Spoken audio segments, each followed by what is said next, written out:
We are in a very precarious position in this country. We need a political change, but we also need the resolve to resist. Hey, thanks for watching our live stream.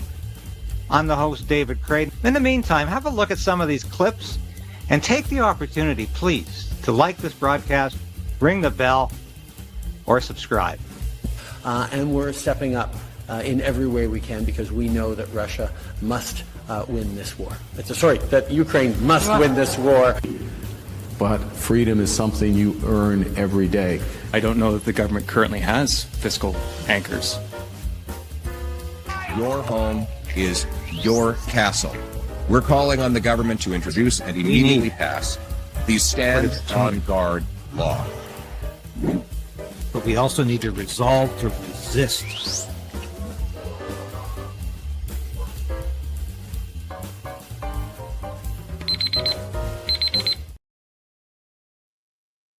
Thanks for watching today. Welcome back to Stand on Guard. I'm your host, David KRAYDEN, broadcasting live from Ottawa. And when we come back, we've got some information for you about the upcoming budget, which I think you're not going to like, but you're going to find very, very interesting. The Prime Minister lied and his minions continue to lie. Your home is your castle. We're calling on the government to introduce and immediately pass the Stand on Guard law. But we also need to resolve to resist.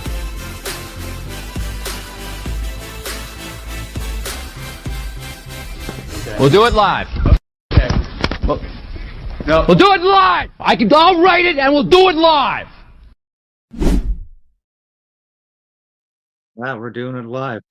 Flying by the seat of my pants today. Thank you very much for watching. What I want to talk about today, I got an urgent message last night from a viewer, and I think this is a bit of a scoop. And I really, really want to share this with you because this is rather incredible. Let's have a look at this here, please.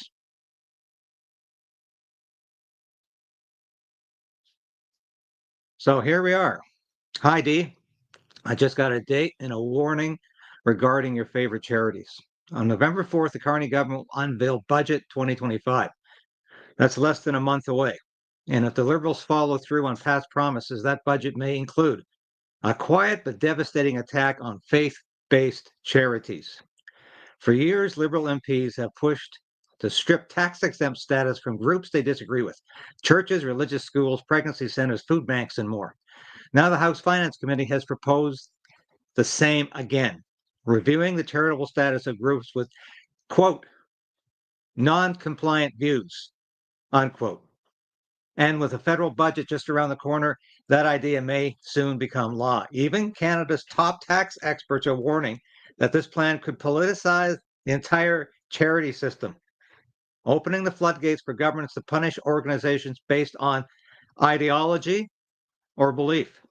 That means if your church supports traditional marriage, your status could be gone. If your charity defends unborn life, you're at risk. If your values clash with the government's, you're next. It's not speculation anymore. It's real. It's a real and imminent threat. If we stop speaking out before November 4th, thousands of Canadian charities, including your favorite ones in your local community, could lose their charitable status in 2025. And once that precedent is set, there's no going back. This isn't just about one campaign. It's about the future of religious freedom in Canada and whether our charitable sector will be run by principles or politics. Will you send a message to the Finance Minister and Prime Minister today? Pretty incredible stuff. And I have been saying for months that freedom of religion is evanescent in Canada. It's vanishing. But as somebody pointed out in the comments section, I have to agree, it's especially evanescent and vanishing and a foregone conclusion for Christians. Christians, the churches are under attack. Literally, we've had over 160 church burnings. And we had a prime minister who said he understands why people are burning churches. We've had all of the nonsense about these burial grounds. It turned out we haven't found a single one This has all been turned against Christian churches. When Sean Foyt was in Canada, a church in Montreal, he performed it. Not only had a Antifa supporter throwing things on the stage, but that church was fined for hosting Sean Foyt. That's how freedom of religion, or specifically freedom for Christians, is going in this country. It's not a pretty sight. Let's remember what Justin Trudeau had to say about this. Understood why. What kind of leader looks at the deliberate destruction of places of worship and expresses understanding instead of horror and condemnation? One of my reflections is I understand the anger that's out there against the federal government, against institutions like the Catholic Church. It is real, and it is fully understandable given the shameful history that we're all becoming more and more aware of and engaging ourselves to do better as Canadians. Trudeau's comments, of course, came as so-called mass graves were alleged to have been discovered at residential school sites. But here's the truth. There were no confirmed mass graves, no evidence of mass burials, no excavations. The claims were based on ground-penetrating radar anomalies and media sensationalism, and yet the narrative spread like wildfire, a lie that fueled real hatred and destruction. Churches, particularly those serving Indigenous and rural communities, were torched in acts of hate, justified by false claims and stoked by leaders who refused to speak the truth. Even when the evidence didn't back the hysteria, the damage was already done. And the damage continues to be done. And we could be looking at evangelical churches, perhaps Catholic churches, some mainline Protestant churches losing their tax exempt status. I think this is a real threat.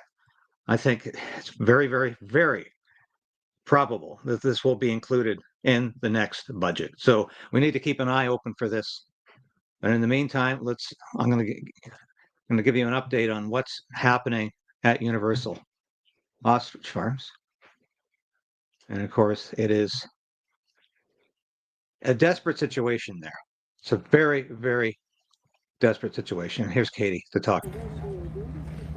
Ostriches that have been fighting for survival, even though they're healthy, even though they have not been tested, even though they are surviving and full of antibodies to help humanity. 273 days they're fighting for the right to live because they are guilty by association by a few ostriches.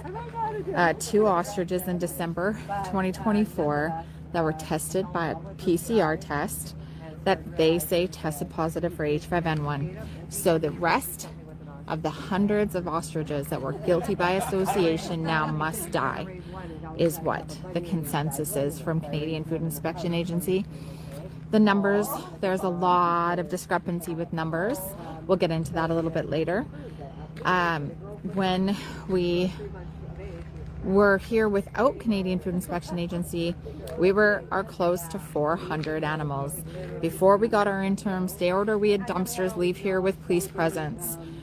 We were trying to follow those dumpsters. We don't know what was in those dumpsters. Now we have an interim stay order.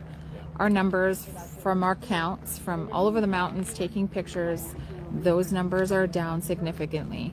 We are not counting anywhere up and upwards or low 100 or more ostriches.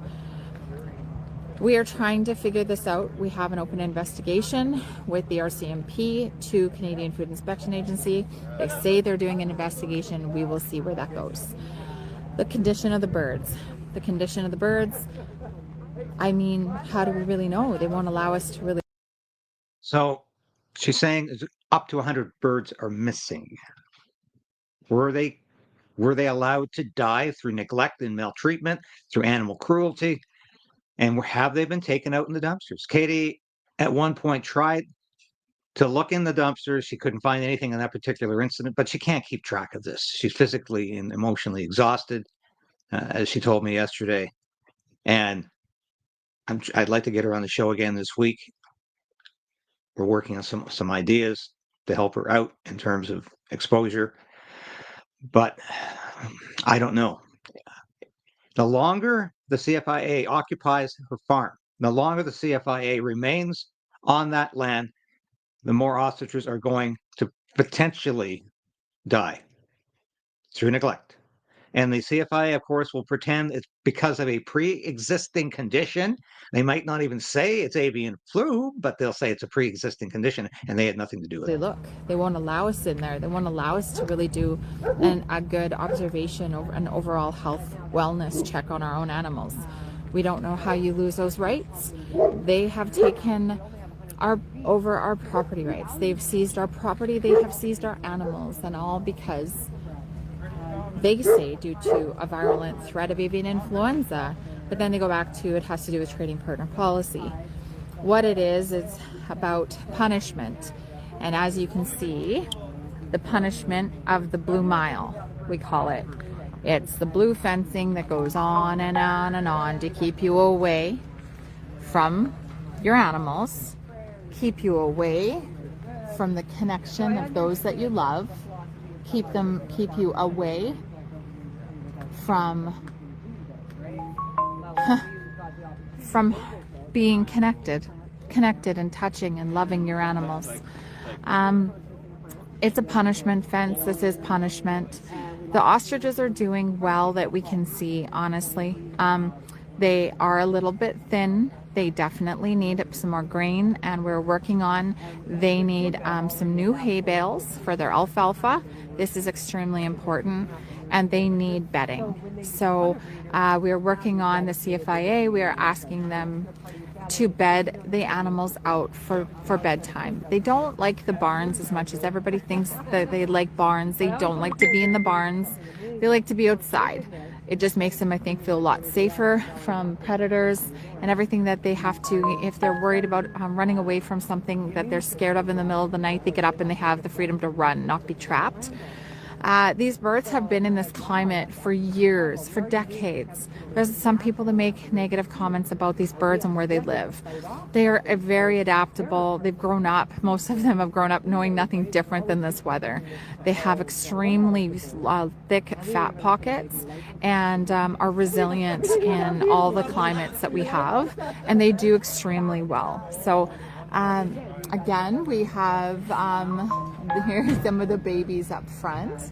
They are doing an absolute a little bit of a show for everybody. They've just been fighting and some dancing and some clucking and some, you name it. These guys are doing great. You know who, I mean, these guys, I say they're doing great, but I mean, they're not in our care. We don't get to touch them. We don't get to call them their names, and we don't get to give them their hugs and love them and make sure that they're getting fed properly and that they're getting being fed enough. Let's just walk and talk about the Canadian Food Inspection Agency for a minute.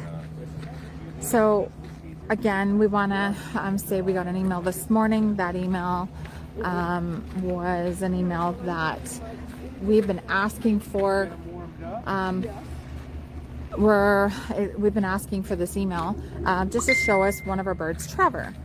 So they finally sent an email with a picture of Trevor yesterday. Now, they finally sent the email about Trevor. Where is all your adult birds? They're all here. But where are all the missing birds? It's a very good question. Okay, so they sent a picture of Trevor after we had really got upset with the police liaisons, because something about the police liaisons that just doesn't make sense is we asked them about this investigation that we won on the Canadian Food Inspection Agency and why we're missing so many ostriches. Where are they? And they said that the number that they're using is the count. They're going to use Canadian Food Inspection Agency's count. And we lost it a bit because we said, so you're telling me you're asking the criminal to conduct their own investigation? That doesn't make sense. How do you ask the criminal to conduct their own investigation and really give you the numbers that you're asking for because you're concerned of missing numbers? It doesn't make any sense. What we're fighting for is an independent third-party person to go in and be able to go in and do a proper count of our ostriches. A lot of you have seen online. We're going to start a new game, and it's going to be called Count With Us. So off our daily footage that we're getting in our images, we will post some pictures, and we would love for all of you to try and do your very best at looking at the pictures. Some of them are doubles, but some of them just offer, if they are doubles, don't, you know, obviously they're doubles, don't worry about that.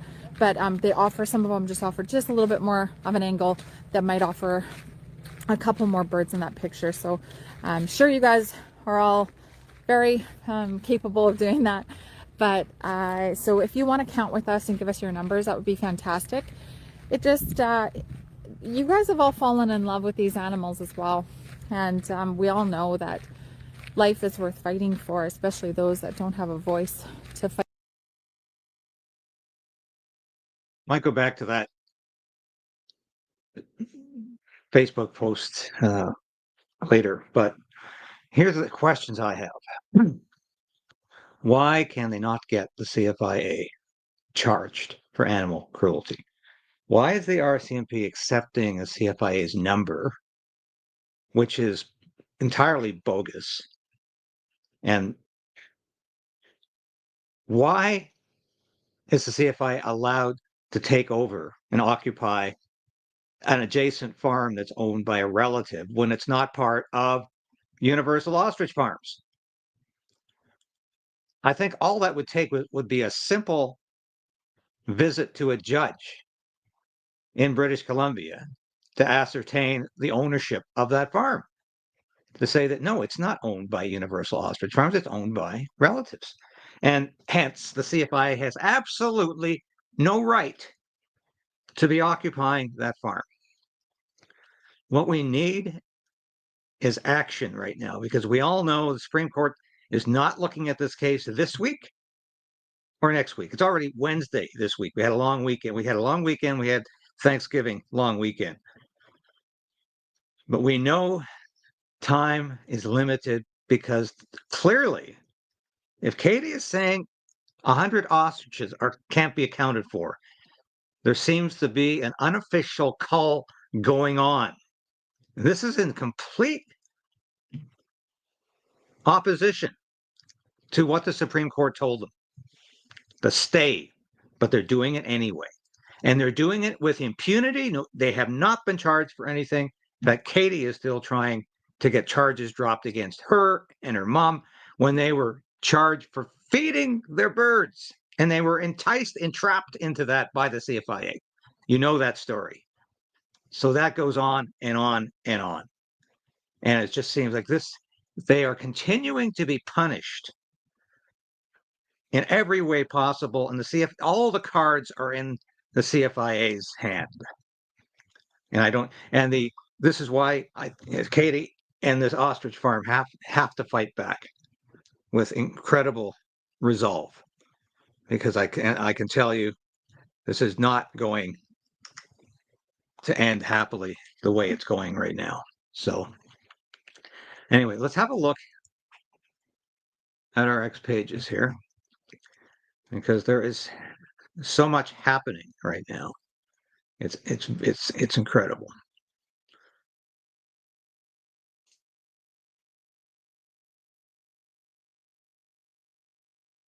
Oh, sorry. I didn't do it. There we go. Yeah, we need.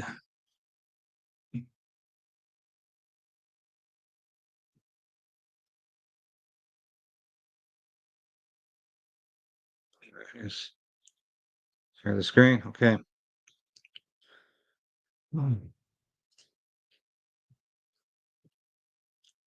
Yeah, I want to have a look at this Save Our Ostriches. This is very, very significant, because, once again, we showed you this yesterday, and this is evidence that the CFIA are either incompetent or willfully negligent. It's one or the other. Let's have a look at this here. When Canadians hear the words search warrant, they usually think of police raiding a crime scene. But what happened at Universal Ostrich Farms in Edgewood, BC wasn't that. It was something far more subtle and dangerous. Today, we're going to unpack the difference between a search warrant and what the CFIA obtained, a warrant to search, and show how this single word change allowed the agency to overstep its authority. Under the criminal code, a search warrant is granted by a judge after clear evidence of a crime. It's limited, it's supervised, and it expires when the search is complete. But under the Health of Animals Act, the CFIA can request what's called a warrant to search, found in Section 34 of that act. This type of warrant is administrative, not criminal. It's supposed to let inspectors gather evidence, not seize property or take control of animals. Yet, in this case, CFIA used that warrant like a weapon, setting up 24-hour occupation, cutting cameras, and seizing control of an entire private farm. The warrant relied on an affidavit sworn by a CFIA staff member who, until that day, had never appeared in any document, report, or inspection record connected to the farm. That means every statement she made was hearsay. Second-hand information passed along through internal channels, not first-hand observation. Under normal judicial standards, that would raise red flags. But in this case, the affidavit was accepted without cross-examination, opening the door for a full-scale raid. The first claim in that affidavit cited an alleged failure to comply with a quarantine order. What the CFIA didn't disclose to the judge was that this violation had already been disputed and accepted as admissible by the Canadian Agricultural Review Tribunal, meaning it was under formal review and not a valid ground for enforcement. Using a disputed violation to obtain a warrant is like arresting someone while their appeal is still being heard. It violates basic fairness. The second claim was also disputed, and more importantly, it was dated before any lawful quarantine order had even been issued. The first quarantine wasn't formally recorded until December 30th, 2024, yet the affidavit treats alleged non-compliance as if the order already existed. That's impossible, and it shows how the record was manipulated. Even more concerning, the CFIA's own document later says, this revokes and replaces Form 4206Q issued December 30th, 2024, amendment to backdate the 4206Q, verbal quarantine placed December 28th. In other words, they backdated the quarantine by 2 days, turning an informal conversation into a binding order. But nothing in the Health of Animals Act allows verbal quarantines to be retroactively applied. The law under Section 91(4)(1) requires personal delivery of a written notice, not a phone call, not an email, and definitely not a verbal amendment. That's a procedural breach that makes every action built on that order questionable. The warrant itself set strict conditions. It authorized entry between 6 a.m. and 9 p.m., nothing more. Yet CFIA agents are camped on the property 24 hours a day, cut the owner's security cameras, and denied them access to their own land. That goes far beyond the legal scope of any warrant to search. When government agents exceed the terms written on a warrant, it's not enforcement, it's trespass. Most Canadians don't know this part of the story. The CFIA didn't just get one warrant, they got three. 3 separate warrants to search for 3 different properties. Here's the problem. 2 of those properties were never part of any quarantine order and never mentioned in the cull or disposal notices. So, legally, there was no basis to include them. Under Canada's Health of Animals Act, inspectors can only ask a judge for a warrant if they have specific, reasonable grounds to believe animals or materials on that property pose a disease risk. They can't just grab neighboring properties for convenience or to tighten their perimeter. That's called overreach, and it violates the limits of their own law. One of those properties belongs to Karen Esperson's sister. A tiny corner of 1 pen, maybe 10 feet, crosses onto her land. The birds never even go there, yet CFIA included her entire property in their warrant. Then the RCMP, acting as CFIA's enforcers, told her she could go into her house, but not into her own yard, even though she was just trying to harvest her garlic. When she asked why, the officer said, "You weren't harvesting garlic when you were videotaping us." Think about that. Not one mention of disease. Just a reminder of who's in charge and who's not supposed to film it. If those warrants were used to limit sightlines, restrict filming, or control who could see what was happening, that's not disease control. That's control, period. And under Canadian law, that's not supposed to happen. This wasn't about public safety or disease control. It was about power and how a single piece of paper written in vague bureaucratic language can be twisted into something it was never meant to be. A warrant to search is not a license to occupy. Understanding that difference and standing up when the law is abused is how we protect the rights of every Canadian farmer, family, and citizen. When Canadians hear the word Now, that is incredible. That explains exactly why the CFIA has unlawfully occupied this farm, but they're operating with impunity. Not just occupying a farm, but clearly maltreating the animals with a view to killing them. This is what they're up to. I don't know if this farm can survive for another week and a half with the CFIA running amok on their property. And that's exactly what they're doing. That's exactly what they have been doing. So I played that videotape because I think it's important for people to know what went on here. This was a power grab. And the result is that we have a government agency that's off the rails, that is completely lost any sense of its function, any sense of normalcy. It has clearly become a government agency that thinks it can operate above the law. And I think this is highly, highly problematic. And I just want to look at a few other things here. This is Katie has not posted anything on her X site in a couple of days here, but keep this family in your prayers. And this is what everybody is asking: what the heck is happening on this farm? And this is the concern was that there was birds missing. Now, I had heard this before, and I'd seen that there was definitely a lack of birds up in the front pens, but we just attributed that to them feeding them all at the back where the hay bales are, so that they can get them nice and close to the killing pens. Made sense. But since then, there's been a whole bunch of camera footage and different things that are showing that there is a distinct lack of birds. Okay? From all counts, they can't account for at least 50 of them. Now, I don't know, okay? Because the concern was that there was birds missing. Yeah, that's the concern, that there's birds missing. Now let's have a look at what I've been up to. I've shared that yesterday. I shared it again today because this is absolutely incredible that this is being nobody seems to be enforcing the law here. And I think we are living in a lawless country. Like, the law is being applied to the enemies of the liberal regime. And I can't emphasize that enough. And if you're a real criminal, the state will go pretty light on you. And yes, this is a cartoon. The CFIA is completely controlling the RCMP. Thank you, Sassy Gill, for that one. This is absolutely shocking. And of course, I shared this with you yesterday. Kayla Pollock continues to receive nothing but contempt from the Liberal government, not any kind of assistance for her COVID vaccine injury. And now, of course, she's getting attacked on social media for a video she posted of herself before she became sick.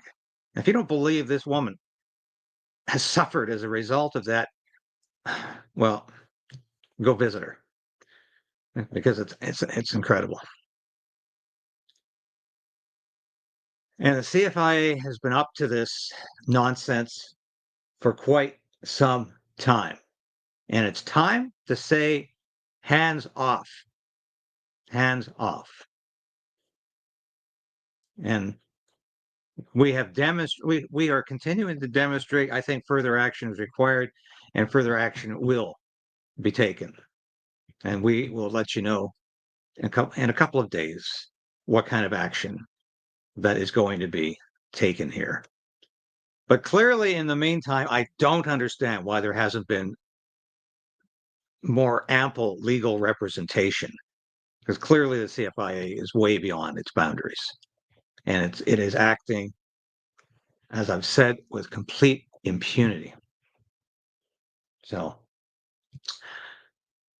be back in a minute with more. I just want to show you our merchandise.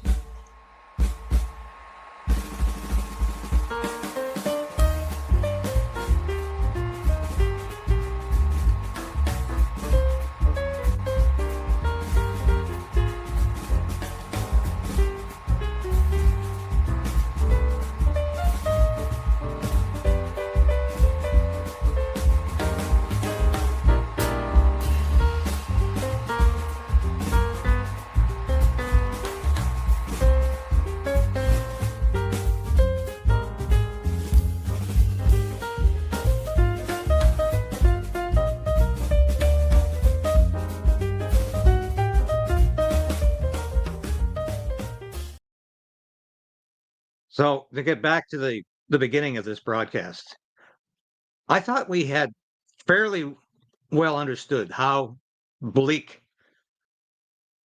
the loss of freedom for this country is. But it seems like every week there's another brick added to this wall of authoritarianism that the Liberal government is building around Canada. So we have 3 or 4 different censorship bills before Parliament. The worst is yet to come with the resurrection of the Online Harms Act, which I predict will be labeled the Online Safety Act, as it has been labeled in Britain. And I think that is clear what's going to happen there. What else is this Liberal government doing? Well, the gun grab.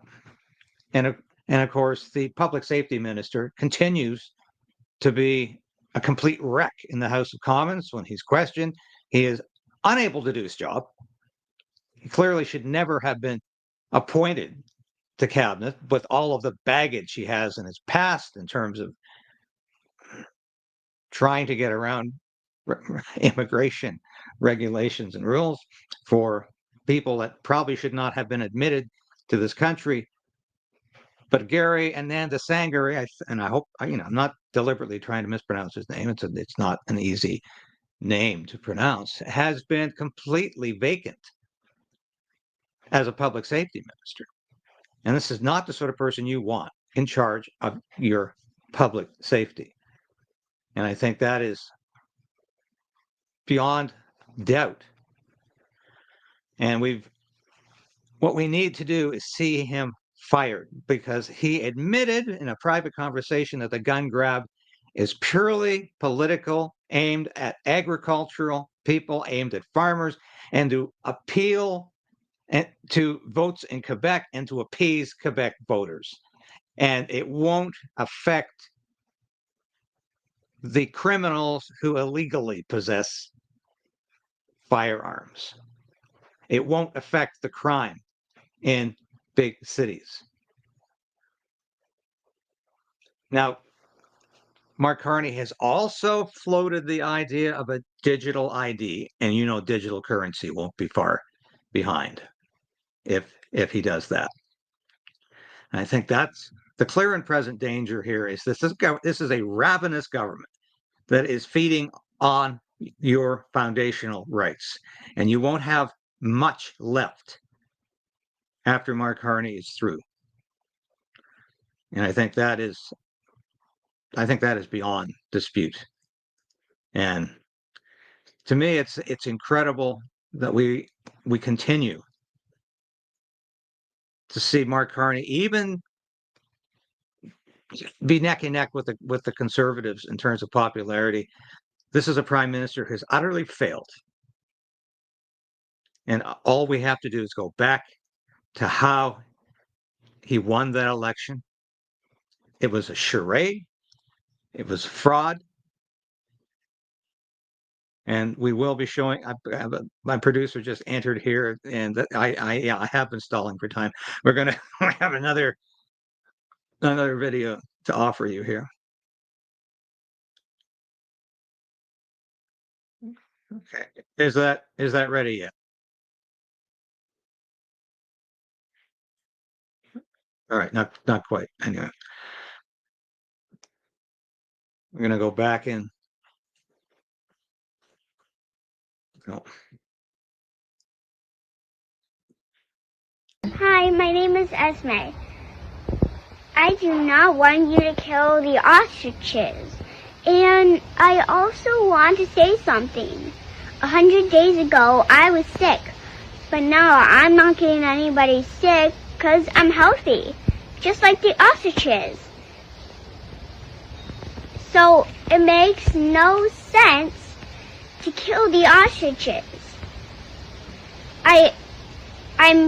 I'm looking at your videos and praying, and I hope you do not kill the ostriches, but I hope you save them. Bye. Have a nice day.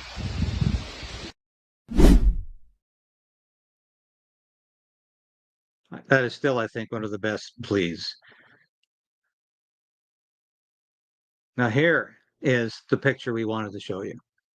This is the zoom. This is how they're counting the ostriches. I'm not going to say where this is coming from, but clearly Katie is getting accurate information. And this of course, is just an incredible revelation here. So yes, they are able to see how many ostriches are left. They are able to do a count, despite the CFIA's best attempts to perform their dirty work in secret. And of course, that is exactly what they have been doing. So we should have more for you tomorrow, more original content tomorrow. I'm working on something at the moment, but stay tuned for this because things are moving quickly. And I think we could see a break in this story this week in terms of it breaking towards universal ostrich farms. And I think that is something we could see within the next 24 to 48 hours. And I'm not at liberty right now to elaborate, but let me tell you, things are moving quickly behind the scenes. And I think that's great news. Thank you for watching today, folks. We'll be back at our usual time tomorrow.